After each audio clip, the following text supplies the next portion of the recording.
Всем привет на канале Грибоед. Все мы с удовольствием в зимний период собирали фламулину, зимний опенок. Прошла зима, наступила весна, лесная фламулина уже отошла.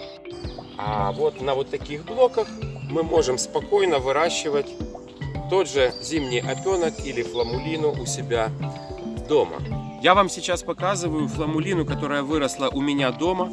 В данном случае это два штамма. Вот это белая фламулина, вот это обычная фламулина, обычный штамм лесной. Правда, выглядит она не так, как в лесу, потому что все-таки она выросла на блоке, эта фламулина. Но, тем не менее, штамм именно тот.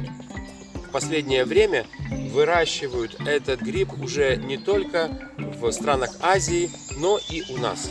Это становится модно, это превращается в бизнес, создаются различные фермы, в том числе в России, в Украине и в других европейских странах. Ну и как вы знаете, что любое успешное действие вызывает противодействие. Появились слухи или мнения о том, что любой гриб, в том числе и фламулина, зимний опенок, выращенный в искусственных условиях, не имеет в себе никаких полезных веществ. Якобы польза только от лесных грибов. А все, что выращено на фермах, все, что выращено искусственно, на блоках, на пнях, другим любым образом, не имеет никакой пользы. Зря вы выращиваете у себя на даче яблони, груши, потому что в них ничего нет, никакой пользы.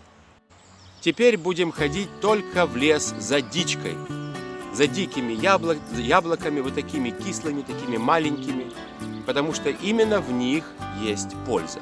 Ну и, конечно, любая зелень, которая продается в магазинах, ну и, конечно, то, что у вас в огороде растет, тоже не имеет никакой пользы.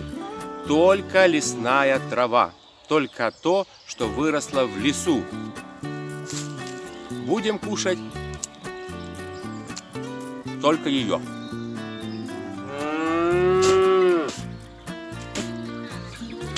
Ни в коем случае не будем покупать мясо в магазине, ни мясо, ни птицу. Ну, потому что это все выращено на ферме, а не выросло в диких условиях.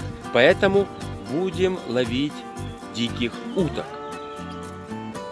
Вон, видите, плавают. Сейчас я обойду озеро с той стороны и обязательно какую-то поймаю. Так, тихо, тихо, тихо. Стой, стой, стой, стой, стой, стой, стой, стой. Не удалось в этот раз. Ну, буду голодный, что ж делать? Поход по грибы – это не просто сбор урожая или добыча продуктов питания. Это целый ритуал, даже традиция, которая передается из поколения в поколение.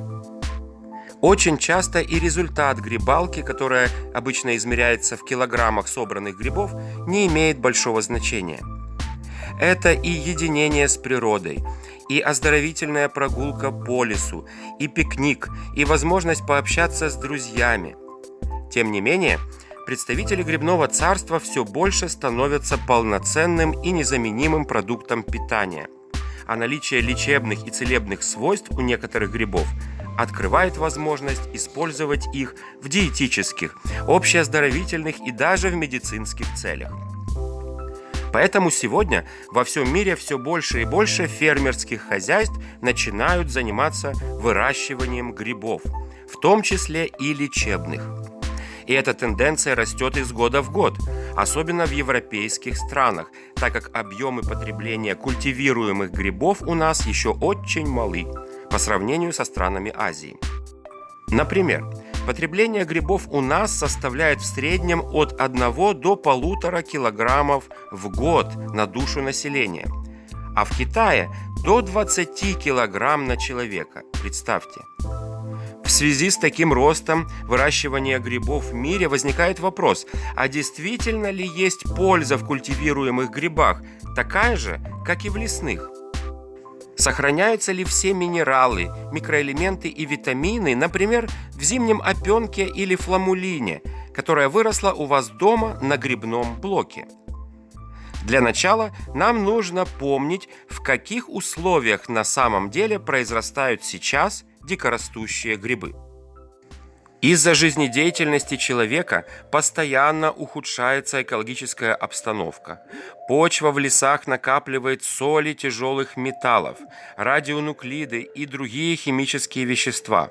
А грибы, как губка, впитывают в себя все вредные элементы из почвы. И сейчас ближе, чем 500 метров от дороги, опасно собирать даже съедобные грибы. Кто-то может возразить: ну, пускай так, с грибами, растущими на земле, а вот древесные грибы безопасны, ведь у них нет прямого контакта с почвой, а дерево, на котором они растут, является даже фильтром. Но есть одно «но». Грибы по своей природе являются осмотрофами, то есть вещества, необходимые им для жизни, они поглощают не только из земли или из дерева, на котором растут, но из воздуха тоже.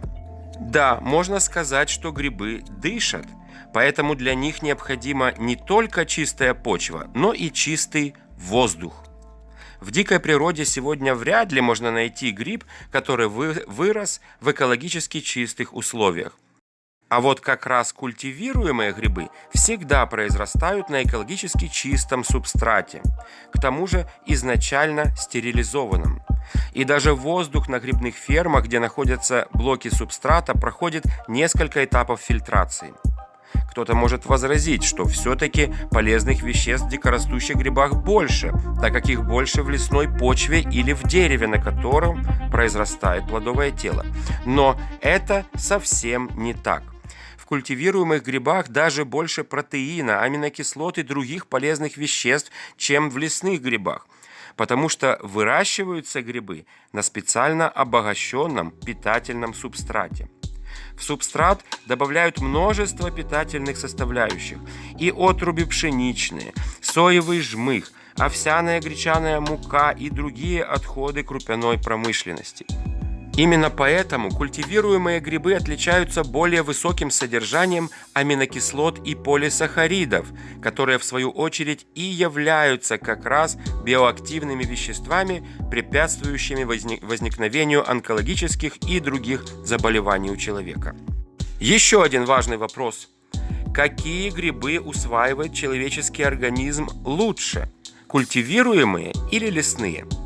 От этого напрямую зависит, в каком случае к нам в организм поступает больше полезных веществ. Итак, стенка клетки гриба состоит из хитина. Это полисахарид, который не растворяется даже в серной кислоте. Соответственно, он практически не переваривается у нас в желудке. Чтобы было понятно, хитин входит в состав панциря ракообразных. Он своего рода каркас для прочности внешней структуры крабов, раков, омаров и так далее. Так вот, все полезные вещества грибов находятся внутри клетки. И если не растворить или не разрушить хитиновую оболочку клетки, при употреблении грибов они будут проходить транзитом через наш организм, не оставляя нам никакой пользы. У лесных грибов всегда очень прочная хитиновая оболочка клетки. Это связано с тем, что дикорастущим грибам приходится накапливать очень много ферментов для переваривания тяжелой лесной пищи. Например, чтобы древесному грибу, такому как зимний опенок, переварить дерево, на котором он растет, необходим очень мощный ферментативный аппарат. В общем, лесной гриб постоянно тратит много энергии на переваривание тяжелой пищи. У культивируемых грибов все совсем по-другому. Им не нужно переваривать тяжелую пищу, так как субстрат грибного блока уже термически обработан, обогащен питательными веществами и подготовлен для всасывания и переработки грибом. Они не тратят много сил и энергии на переваривание, а легко и просто поглощают все необходимое для жизни и произрастания. Отсюда и тонкая структура выращенных грибов, и более тонкая хитиновая оболочка клетки, что позволяет ей легко разрушаться и высвобождать все полезные вещества. К тому же культивируемые грибы – это штаммы уже с тонкой хитиновой оболочкой, которые были выведены с помощью селекции. Так вот, поэтому у выращенных грибов усваиваемость гораздо выше, чем у лесных. Соответственно, питательных и полезных веществ поступает к нам в организм больше, когда мы едим именно культивируемые грибы. Хочу вам похвастаться, что это уже третья волна урожая. Видите, даже вот если взять белую фламулину, с этой стороны уже не растет ничего. Блок истощен, полностью истощен, потому что срезал я уже 2 раза с этого блока урожай. А сбоку, вот здесь внизу, фламулина опять начала расти, и сейчас я ее буду срывать и показывать вам. Ну, а это, как я сказал, обычный штамм, обычная лесная фламулина. Тоже третья волна. Скажу прямо, не густо, но, тем не менее, ну вот кое-что есть, кое-что выросло. Тоже буду сейчас срывать. Чтобы вы могли увидеть, сравнить. Вот белый штамм фламулины и обычная фламулина, обычный лесной штамм, зимний опенок. Белую фламулину очень любят в азиатских странах. Это модно, это именно их штамм. Они продаются в ресторанах, просто в магазинах, в супермаркетах продуктовых. Любят они очень, чтобы их шляпка была маленькая, а ножка была длинная. Ну, в данном случае она у меня немножечко другая, потому что росла чуть-чуть в других условиях. Шляпка здесь более крупная, как видите. Но, тем не менее, это именно она, белая фламулина. Видите, что по цвету явно отличается. Ну, понятно, белая, она не снежно-белая, есть какие-то оттенки, но тем не менее по цвету явно видно отличие. Сейчас я ее буду аккуратно, осторожно снимать. Вот таким вот образом. Просто подрываем. И она очень легко и просто снимается с блока. Видите? Оп! Прекрасно. Один есть кусок. И второй. О! Чудово. Так.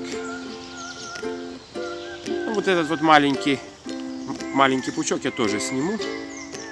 Потому что, скорее всего, с этого блока уже ничего не вырастет. Напоминаю, что я вот эту часть нижнюю, там где остатки блока, не счищаю специально для того, чтобы фламулина дольше сохранялась в холодильнике в свежем виде. Теперь приступаем к обычной лесной фламулине, но которая выросла у меня на блоке. Точно так же берем пучок, аккуратно подрываем и готово. Подрываем и готово. Так. О, прекрасно.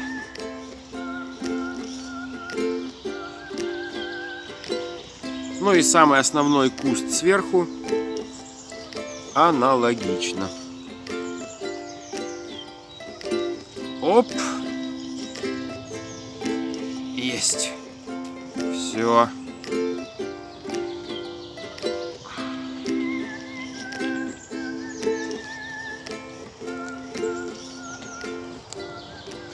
Вот мой третий урожай белой и обычной фламулины в домашних условиях.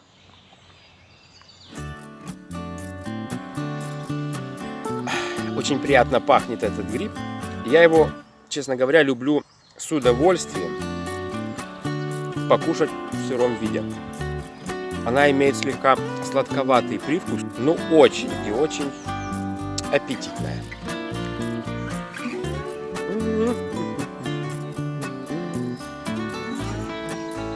Ну что ж, друзья, сегодня у меня все. Надеюсь, информация была очень полезной и интересной. Ходите в лес по грибы обязательно, собирайте фламулину и все остальное. Ну и, конечно, выращивайте дома. Всем пока, до встречи на канале Грибоед.